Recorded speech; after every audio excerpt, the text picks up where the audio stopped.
नमस्कार, स्वागत है आप सभी का एजुकेशन मंत्रा में। दोस्तों फटाफट कुछ इन्फॉर्मेशन है उनको देख लेते हैं। संस्कृत शिक्षकों की भर्ती क्यों फंसी है?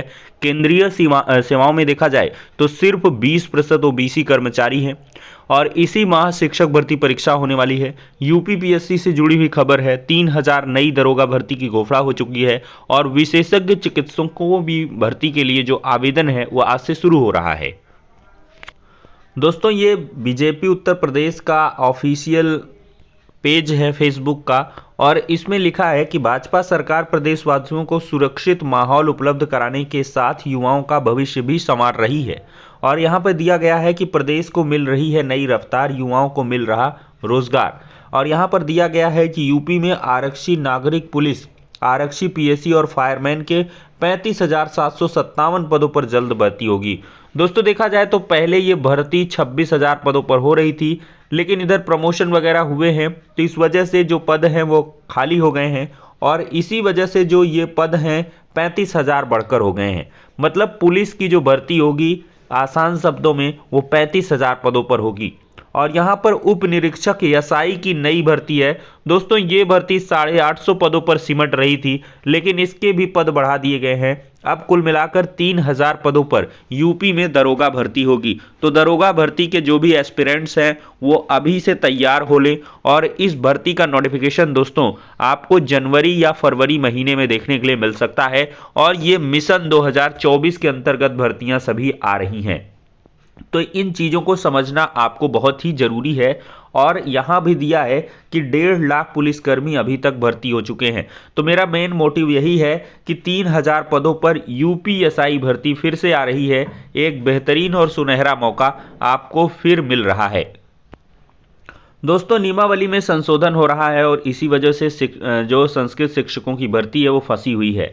प्रदेश के संस्कृत विद्यालय एक तरफ शिक्षकों की कमी से जूझ रहे हैं तो दूसरी तरफ अधियाचन भेजे जाने के बाद भी भर्ती नहीं हो पा रही है। संस्कृत विद्यालयों की भर्ती उत्तर प्रदेश माध्यमिक शिक्षा सेवा चयन बोर्ड से कराए जाने के नियमावली संशोधन के प्रस्ताव पर शासन ने अब तक कुछ स्पष्ट नहीं किया है। इस कारण चयन बोर्ड के पास सहायक अध्यापक और प्रधान अध्यापकों के पदों पर भर्ती के लिए मिला अधियाचन लंबित है। संस्कृत विद्यालयों में शिक्षकों का चयन विद्यालय अब तक प्रबंध समिति करती थी, लेकिन मुख्यमंत्री योगी आदित्यनाथ की पहली बार की सरकार में इन शिक्षकों की भर्ती माध्यमिक शिक्षा सेवा चयन बोर्ड के माध्यम से कराए जाने की योजना बनी। उद्देश्य यह है कि योग्य शिक्षकों का चयन हो सके जिससे विद्यालयों में बच्चों को अच्छी शिक्षा मिले। इसके लिए चयन बोर्ड को अपनी नियमावली में संशोधन करना जरूरी था, जिसके लिए जो आवश्यक संशोधन है उसको शासन की मंजूरी की जरूरत होगी। काफी समय तक स्थिति स्पष्ट नहीं किए जाने पर चयन बोर्ड ने 2 बार रिमाइंडर पत्र भी भेजा है, लेकिन शासन ने कोई स्पष्ट उत्तर नहीं दिया है। इधर संस्कृत विद्यालयों में शिक्षकों के लिए उप शिक्षा निदेशक CL चौरसिया ने सहायक अध्यापक के 978 और प्रधानाध्यापक के 304 पदों के लिए अधियाचन भेजा था, लेकिन चयन बोर्ड को अब तक भर्ती करने के संबंध में शासन के निर्णय की प्रतीक्षा है और इसके कारण शिक्षक भर्ती प्रक्रिया अवरुद्ध है और विद्यालयों में शिक्षकों की कमी लगातार पढ़ाई को प्रभावित कर रही है। तो 1282 पदों पर दोस्तों संस्कृत शिक्षकों की भर्ती जल्द होगी। अब शासन की मंजूरी यहां पर मिल जाए तो नोटिफिकेशन जारी हो जाए। दोस्तों इसी महीने होगी शिक्षक भर्ती के लिए परीक्षा। देखा जाए तो IRT में वर्षों से भर्ती न होने से शिक्षकों के 81% पद खाली हैं। उम्मीद है कि नए साल में संस्थान को 28 नए शिक्षक मिल जाएंगे। संस्थान इसी महीने शिक्षक भर्ती के लिए लिखित परीक्षा आयोजित करेगा और उत्तीर्ण छात्रों को इंटरव्यू के लिए चयनित किया जाएगा। तो संस्थान में शिक्षकों के 176 पद स्वीकृत हैं, जिसमें से 144 पद रिक्त हैं, यानी कि वर्तमान में 32 नियमित शिक्षक कार्यरत हैं। गेस्ट फैकल्टी के सहारे कक्षाएं संचालित की जा रही हैं। तो बहुत जल्द यहाँ पर लिखित परीक्षा की जाएगी, फिर इंटरव्यू आयोजित किया जाएगा और इसी के आधार पर शिक्षक जो है भरे जाएंगे। उम्मीद है कि शिक्षक भर्ती के लिए इसी महीने में लिखित परीक्षा करा ली जाए। इसके बाद इसके लिए तैयारियां चल रही। डॉक्टर विमल मिश्र हैं, निदेशक हैं IRT। दोस्तों बेरोजगारों का भत्ता देने को नहीं तैयार बढ़ी रार। तो 2004 विशिष्ट BTC बैच हाईकोर्ट को ने मतलब राहत दी थी। 2 लाख सैकड़ों बेरोजगारों को भत्ता मिलने की उम्मीद है और सरकार ने सुप्रीम कोर्ट में पुनर्विचार याचिका दायर की है। सर्वोच्च न्यायालय ने खारिज कर दी थी स्पेशल अपील। तो विशिष्ट बीटीसी 2004 बैच में प्रशिक्षण के बावजूद सहायक अध्यापक पद पर नियुक्ति से वंचित प्रदेश भर के तकरीबन यहां पर देखा जाए तो 500 बेरोजगारों को प्रदेश सरकार भत्ता देने को तैयार नहीं है। इस मामले में रार बढ़ती जा रही है। दूरस्थ विधि से बीएड और विशिष्ट बीटीसी 2004 बैच में प्रशिक्षण प्राप्त करने वाले बेरोजगारों को प्रशिक्षण पूरा होने के बाद से नियुक्ति तक 25 रुपये प्रतिमाह भत्ता देने के आदेश पर सरकार ने सुप्रीम कोर्ट में पुनर्विचार याचिका दायर की है। दोस्तों, जिले के अंदर परिषदीय शिक्षकों के तबादले जल्द शुरू हों, इसके लिए उत्तर प्रदेश दूरस्थ बीटीसी शिक्षक संघ ने मांग की है और इसकी आवाज़ उठाई है। और ये दोस्तों अगर काम शुरू हो जाए तो जो छात्र शिक्षक अनुपात है और रिक्त पदों की स्थिति है वो पूरी तरीके से स्पष्ट हो जाए और नई शिक्षक भर्ती का नोटिफिकेशन भी आना है। तो इस वजह से ये प्रक्रियाएं जितना जल्दी हो जाएंगी उतना नई शिक्षक भर्ती के लिए बेहतर होगा। तो खैर देखते हैं, लगातार जो प्रेशर है वो क्रिएट किया जा रहा है, क्योंकि जो ठंडी की छुट्टियां हैं वो शुरू होने वाली हैं। दिसंबर महीने में प्राथमिक विद्यालय बंद हो जाएंगे। अगर दिसंबर में ये ऑनलाइन आवेदन नहीं शुरू होगा तो समझ लीजिए कि फिर से ये जिले के अंदर का तबादला रुक जाएगा और पूरी प्रक्रिया को गर्मी या सर्दी की छुट्टियों में ही करने के संबंध में पहले से आदेश निकल चुके हैं। दोस्तों, देखा जाए तो मार्कशीट से फिर गायब हुए स्केल्ड और नॉन स्केल्ड अंक। पीसीएस 2021 में भी स्केलिंग को स्पष्ट नहीं कर सकी है स्थिति, ऊहापोह की स्थिति बनी हुई है।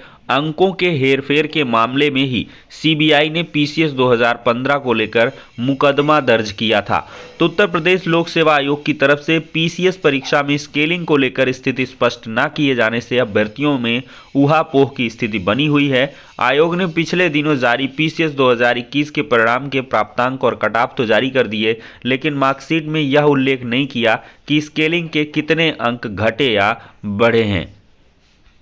दोस्तों, जॉब अपडेट है, 2300 पदों के लिए लोक सेवा आयोग भर्ती करेगा और 5 जनवरी है ऑनलाइन आवेदन सबमिट करने की आखिरी तारीख। तो विशेषज्ञ चिकित्सकों की भर्ती के लिए जो ऑनलाइन आवेदन है आज से शुरू हो रहा है। चिकित्सा एवं स्वास्थ्य सेवा विभाग यानी कि एलोपैथी के अंतर्गत विशेषज्ञ चिकित्सकों के लगभग 2300 पदों पर भर्ती के लिए उत्तर प्रदेश लोक सेवा आयोग सोमवार से ऑनलाइन आवेदन शुरू करेगा। गायनकोलॉजिस्ट, एनेस्थेटिस्ट, पीडियाट्रिशियन जैसे रेडियोलॉजिस्ट जैसे बहुत सारे यहाँ पर पद हैं। upsc.up.nic.in पर जाकर आवेदन किया जा सकता है। तो दोस्तों, ये हो जाता है आज का वीडियो। यहाँ पर दोस्तों एक अपडेट छूट रही है, केंद्रीय सेवाओं में सिर्फ 20% ओबीसी कर्मचारी हैं। तो केंद्र सरकार की नौकरियों में अन्य पिछड़ा वर्ग को करीब 3 दशक बाद भी उसके आरक्षण का पूरा फायदा नहीं मिल रहा है।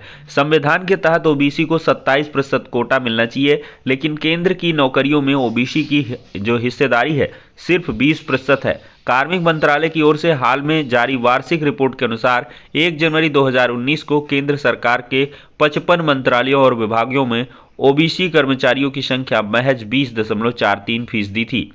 यह उन्हें मिलने वाले 27% आरक्षण की तुलना में कम है। एसटी/एससी के मामले में स्थिति अलग है। देखा जाए तो अनुसूचित जातियों की हिस्सेदारी केंद्रीय सरकारी नौकरियों में 17.39 है, जबकि उन्हें 15% आरक्षण मिलता है। इसी प्रकार अनुसूचित जनजाति का 7.5% आरक्षण प्राप्त है, लेकिन हिस्सेदारी 7.64% है। तो 3 दशक बाद भी कम हिस्सेदारी की वजह जानकारों के अनुसार ओबीसी आरक्षण का अन्य 2 श्रेणियों के मुकाबले काफी देर से 1993 में शुरू होना एक वजह हो सकता है। हालांकि 3 दशक काफी लंबा वक्त होता है। दूसरा कारण खेती पर निर्भरता ज्यादा होने के कारण नौकरी के लिए योग्य उम्मीदवारों की कमी यहां से दिखाई पड़ रही है। तो ये आंकड़े दोस्तों आप लोग देख सकते हैं, हिस्सेदारी जनसंख्या में ज्यादा है लेकिन भागीदारी बहुत कम दिखाई पड़ रही है।